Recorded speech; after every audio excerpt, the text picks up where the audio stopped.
সকলকে আমার আনন্দিত জয়গুরু। আজকের ইষ্ট প্রসঙ্গ হলো ঠাকুরকে ছেড়ে দিলে কি হয় সেই সম্পর্কেই যা নিয়ে আসবো। শুনুন মনোযোগ সহকারে। কুটিশ্বর সরকার বৈষ্ণব ঘরের ছেলে সে। তার বাবাকে গ্রামের সবাই গোসাই গোসাই বলে ডাকেন। তিনি কৃষ্ণমন্ত্রে দীক্ষা দেন। আর তার ৪ পুত্রের মধ্যে ছোট পুত্র হলো কুটিশ্বর। তাই আদর করে কুটিশ্বরকে অনেকে ছোট গোসাই বলে। গ্রামের স্কুলের মাস্টারমশাই বলে। একদিন স্কুল মাস্টারমশাই গল্প করলেন, তোরা ভগবান দেখেছিস? হিমায়তপুরে মানুষ ভগবান এসেছেন। আমি সেই দিন যাব মাস্টারমশাই কথাটা ঠিকমতো বুঝতে পারল, তবে শুনতে ভালো লাগলো কথাটা মানুষ ভগবান। কথাটা কিছুতেই মাথা থেকে সরে যাচ্ছে না। মানুষ ভগবান মানে বারবার সেই কথাটাই ওঠানামা করে। কুটিশ্বর ভাবল মানুষ ভগবান, তাকেও দেখতে হবে। কিন্তু বাড়ি থেকে তো অনুমতি মিলছে না। ঠিক করলো কুটিশ্বর বাড়ি থেকে পালিয়ে গিয়ে মানুষ ভগবান দেখবে। সমস্ত পরিকল্পনা এঁটে সেদিন রাত্রেবেলা খাওয়া দাওয়া শেষ করে চুপ করে বসে রইল। কুটিশ্বর সময় এগিয়ে চলল। গভীর রাত। সাথে নিল কিছু টাকা। আর স্কুল ব্যাগে নিল দুটো ধুতি, গেঞ্জি আর দুটো জামা। গভীর রাতের অন্ধকারে বাড়ি ছেড়ে বেরিয়ে পড়ল কুটিশ্বর। এখান থেকে হিমায়তপুরে যেতে হলে ইছামতি নদী পার হতে হয়। একদম ভোরেই। নৌকা নেই। নৌকায় সবাই হিমায়তপুরে যাবেন। নদী পার হয়ে হিমায়তপুরের ঘাটে লাগলো। নৌকা নেমে পড়লেন সবাই।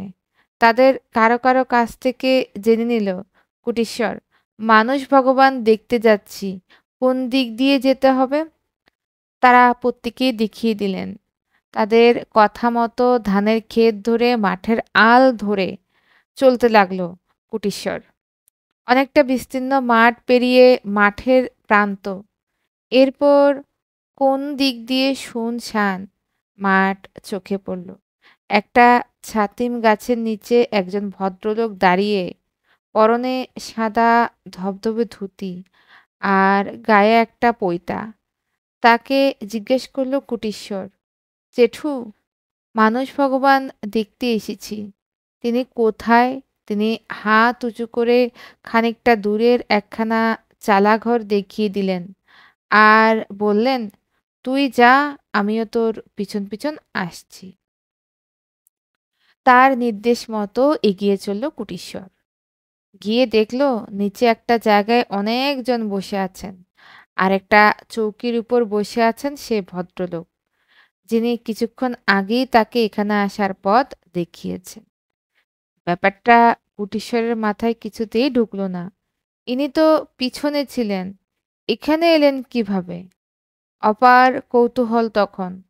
কুটিশ্বর মনে সময়ে যেন স্তব্ধ হয়ে গেছে। অপূর্ব তার চোখের দৃষ্টি। জিজ্ঞেস করলেন, তিনি কি করে বাড়ি থেকে পালিয়ে এলি? মানুষ ভগবান দেখেছিস? কিছুই আর বলতে পারল না কুটিশ্বর।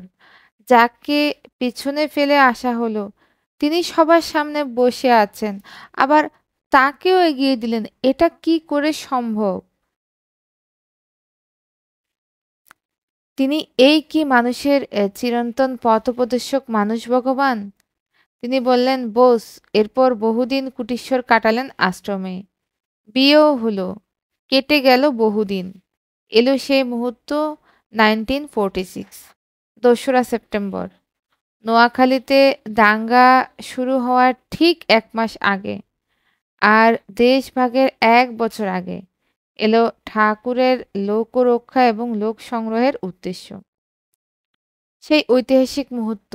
ঠাকুর হিমায়তপুর থেকে আসবেন দেওঘর। বড় মাকে বললেন, ঠাকুর, কিছু নিতে হবে না, যেমনি আছি তেমনি যাব। আশ্রিতদের বললেন, তোরা কে কে আমার সাথে যেতে চাস? চাইলে জিনিসপত্র গোছা। কুটিশ্বর স্ত্রীসহ সঙ্গী হলেন। ঠাকুরের এই যাত্রায় তৈরি হতে থাকলো কালের বক্ষে এক নিদারুণ হাসি কান্নায় জড়ানো ইতিহাস। ঠাকুরের সাথে চলছেন।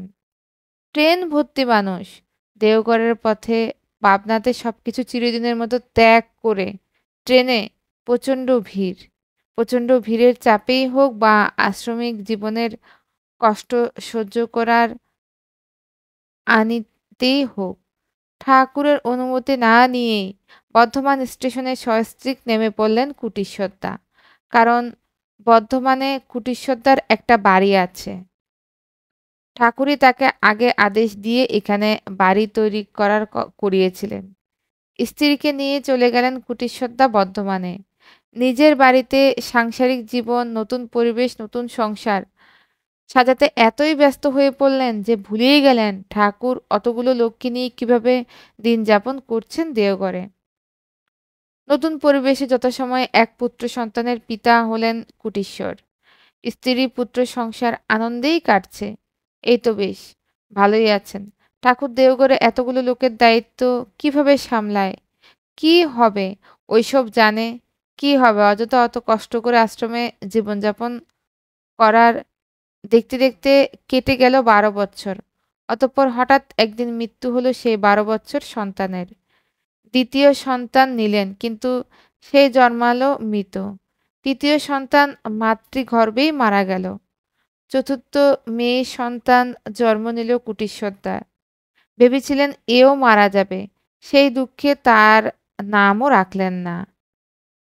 জন্মের দিনক্ষণের হিসেব তিক্ত হয়ে গেছে। জীবনটা চাপে পড়ে ঘন ঘন ঠাকুরের কথা মনে হতে লাগলো। এখন ভাবলেন ঠাকুরের কাছে না গিয়ে আর উপায় নেই। ছুটে গেলেন তার কাছে। করজোড়ে ক্ষমা প্রার্থনা করে নিবেদন করতে লাগলেন, ঠাকুর, বড় অন্যায় হয়েছে আমার। আপনার সঙ্গে দেখা না করেই বর্ধমান স্টেশনে নেমে গিয়েছিলাম ঠাকুর। ঠাকুর বললেন, সব জানি, মানুষকে তার কর্মফল ভোগ করতেই হয়। কিন্তু পরমপিতার কাজে নিযুক্ত থাকলে তিনি চাইলে তার কর্মফল খণ্ডন হয়। অনেক সময় টানের অমুক চলায় দেখবি অনেক গ্রহের খাবি খেয়ে পাল্টে গেছে। অনেক সতেজ ঝলক জের পুরাণে একটা গল্প আছে। মার্কেন্ডেয় আয়ুষ্কাল ছিল ১৬ বছর, কিন্তু তিনি শিবের আরাধনায় লিপ্ত রইলেন। যম যখন তাকে নিতে এলেন তখন শিব তাকে বাধা দিলেন। মার্কের মৃত্যু হলো না। আর এই মার্কেন্ডেয়র পরবর্তীকালে রচনা করলেন মহামৃত্যুঞ্জয় মন্ত্র। যাই হোক, এবার পরম প্রেমময়ের কাছে দেওঘর আশ্রমে থাকার বাসনা নিবেদন করলেন কুটিশ্বরদা। তাকে আনন্দবাজারের কাজে যোগ দিতে বললেন। ঠাকুর যে নির্দেশ দিলেন সে নির্দেশ মতো বর্ধমান থেকে স্ত্রী এবং কন্যাকে নিয়ে এলেন। আবার নতুন করে শুরু হলো আশ্রম জীবন। কিছুদিন পরেই স্ত্রী অসুস্থ হয়ে পড়লেন। আশ্রমের হাসপাতালে চিকিৎসা চলতে লাগলো। হার্টের রোগ। শারীরিক অবস্থা ক্রমশ অবনতির দিকে যাচ্ছে। সবসময় অক্সিজেন চলছে। হঠাৎ ঠাকুর বললেন, কুটিশ্বরদা, কাল আমার চান খাওয়ার আগে তুই ৫০০ টাকা দিতে পারবি? চুপ করে রইলেন কুটিশ্বরদা। আনন্দবাজারে সামান্য কাজ করেন। মাসিক আয় সামান্য ১০ টাকা। ঠাকুর আবার বললেন, চুপ করে আসিস কেন? দিতে পারবি। কি চাইছেন? ঠাকুরকে কষ্ট দেবেন কিভাবে বলে ফেললেন কুটিশ্বরদা, পারবো। ঠাকুর বললেন, গুরুভাইদের কাছে যাইতে বেরিয়ে সকলের কাছে হাত পেতে ভিক্ষা চাইতে লাগলেন কুটিশ্বরদা। কিছু সংগ্রহ হলো, কিন্তু যা হলো তা খুবই সামান্য। চিন্তা করতে লাগলেন কিভাবে এত টাকা সংগ্রহ হবে। আবার এটাও ভাবছেন ঠাকুর যখন আদেশ করেছেন তখন নিশ্চয়ই হবে। একসময় দেখলেন বন্ধু ননীগোপাল মণ্ডল আসছে, তার কাছে ৫০০ টাকা চাইলেন। কুটিশ্বরদা সে পরের দিন দিতে চাইল। সত্যি পরের দিন ননীগোপালদা টাকা নিয়ে এলেন এবং সেটা নিয়ে আর দেরি না করে কুটিশ্বরদা অধ্যশ্বাসে ছুটে গেলেন ঠাকুরের কাছে। ঠাকুরের নির্দেশে টাকাটা নিলেন বঙ্কিমদা। ঠাকুর বললেন, "এখন আর আনন্দবাজারে নয়, সোজা হাসপাতালে যাবি।" দেরি না করে হাসপাতালের দিকে রওনা হলেন কুটিশ্বরদা। গিয়ে দেখেন ভিড় জমে স্ত্রীকে বেড থেকে নামিয়ে চাদর চাপা দিয়ে রাখা হয়েছে মেঝেতে। মেয়ে কাঁদছে, কেঁদে কেঁদে বলছে, "দেখো না বাবা, মাকে ওরা কেমন করে রেখেছে।" মাথায় হাত কুটিশ্বরদার। ঠাকুর, তুমি একই দৃশ্য দেখালে। স্ত্রীর মুখটা শেষবারের মতো দেখতে কাঁপা কাঁপা হাতে মুখের উপর থেকে চাদরটা সরালেন কুটিশ্বরদা। কিন্তু এ কি, চোখের পাতা একটু একটু করে নড়ছে। নাড়ি টিপে দেখলেন কুটিশ্বরদা চলছে। মানে কি? ঠিকঠাক ভাবে চেক না করেই ডাক্তাররা মৃত বলে বেড থেকে নামিয়ে চাদর চাপা দিয়ে রেখেছেন। রাগ চেপে গেল কুটিশ্বরদার। ছুটতে গিয়ে ডাক্তার কম্পাউন্ডারদের কাছে নালিশ জানালেন, "সুস্থ মানুষকে আপনারা এইভাবে ফেলে রেখেছেন। আমি এক্ষুনি গিয়ে সব ঠাকুরকে জানাবো।" তারা সব দেখে শুনে অবাক। "এ কি করে সম্ভব?" বলতে লাগলেন, "দাদা, আপনার সাথে আমাদের কোনো শত্রুতা নেই। তিনি সত্যিই মারা গিয়েছিলেন।" চাদর সরিয়ে রোগীকে উঠিয়ে খাটে আবার ঠিকভাবে সারিয়ে দেন। পরের দিন ঠাকুরভোগের জিনিসপত্র আনতে গিয়ে ঠাকুরের কাছে গেলেন কুটিশ্বরদা। আর নিজেকে সম্বরণ করতে পারলেন না। অঝরে কেঁদে বললেন, "ঠাকুর, আপনার এত দয়া! আপনি মৃত মানুষকেও বাঁচিয়ে তোলেন।" উপসংহার এক, সেই মেয়ে যার নামকরণ করা হয়নি, ঠাকুর তার নাম রাখলেন সাধনা। সাধনাই ডাকতে বললেন। ননি বলে, দুই ঠাকুরের অশেষ দয়ায় তাদের আরেকটি ছেলেও হয়। ঠাকুর তার নাম রাখলেন কানন বিহারী। কানু বলেই ডাকতে বললেন তাকে। পরমপিতাকে ধরে রাখলে সর্ব অবস্থায় রাজি থাকতে হয়। এজন্যই শ্রী ঠাকুর বললেন, দুঃখ আমার কি করবে? দুঃখ কারো প্রকৃতিগত নয় কো। কিন্তু আমরা যদি ভাবি আমার দুঃখ আসবে, আমি তা থেকে নিজেকে বাঁচাবো, তাহলে তা কিছুতেই সম্ভব নয়। পরিশেষে প্রতিপত্তিকের মঙ্গল প্রার্থনা করি পরমপিতার আতুল চরণে। আমার ইষ্ট প্রসঙ্গ এখানেই শেষ করলাম। সকলকে আমার আনন্দিত জয়গুরু।